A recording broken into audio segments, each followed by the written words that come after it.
Hello. The eukaryotic mRNA has some post-transcriptional modifications such as 5' capping and also addition of poly-A tail. 5' capping is a specialty that prokaryotes do not have, and that is what we will try to discuss.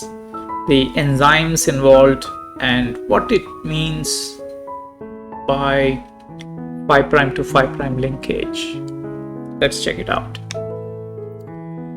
So if we look at the mRNA, nascent mRNA that has just been made, for example, and the mRNA is these are the riboses and here are the bases. So you have the phosphate ribose backbone, and the first base that is added is usually adenine, and it has 3 phosphates here, and those phosphates are referred to as based on the proximity with the ribose. This is alpha, beta and gamma phosphates. There are 3 phosphates. For the first base that is added, the triphosphate remains as such. For every subsequent ones, the pyrophosphate is removed, and 1 phosphate, that is the alpha of this nucleotide, would remain. So the first thing that happens is there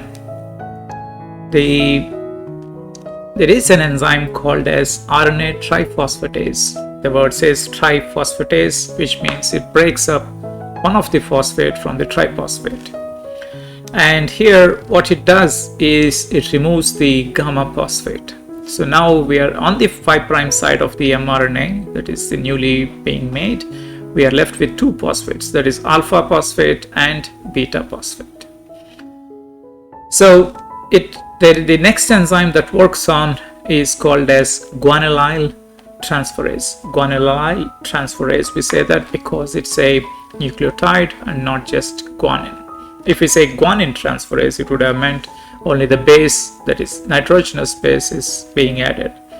Here we are saying guanylyl transferase, which would mean we are transferring the enzyme transfers this whole GMP to this part. So what it does is the beta phosphate binds, this is the 5' beta phosphate, it binds with the alpha, and this alpha phosphate is also on the 5'. So there is a phosphate here and it joins with the alpha phosphate of GMP or GTP. So these 2 phosphates will be released out. So what we have on the cap right now, once they are joined by phosphodiester bond, we see that there are 3 phosphates again and covalently linked with a guanosine, you can say. So we have 3 phosphates, alpha and beta phosphates of the adenine here from the mRNA, and we have alpha phosphate of the guanine here, and these 2 are linked by 5', meaning to say that the 5' of this ribose and the 5' of this ribose are now joined through phosphodiester bonds. That is what is meant by or it is capping. But that's not the whole thing. There is one more addition to it, and that is called as that is methyl transferase. The methyl transferase, it adds a methyl group onto the 7th carbon of guanine. So now we have 7 methyl G cap, and this is an important thing because G cap is important for at least 2 important purposes. Are that the first thing, of course, is that the mRNA that is being synthesized is protected from exonuclease activity, because if there is RNA polymerase is spending all this energy and resources to synthesize mRNA or mRNA, and then if an exonuclease is degrading the RNA, then it is a problem.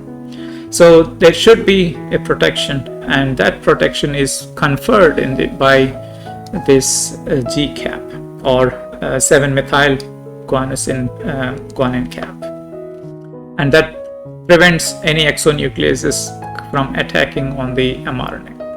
The second purpose is somehow the evolution has come up with that the mRNA, the ribosomes, when they are about to translate, and the cell is filled with a lot of RNAs, and how does it distinguish between mRNA and non-other RNAs, or even for transport from nucleus to the cytoplasm, how are mRNAs distinguished from the rest?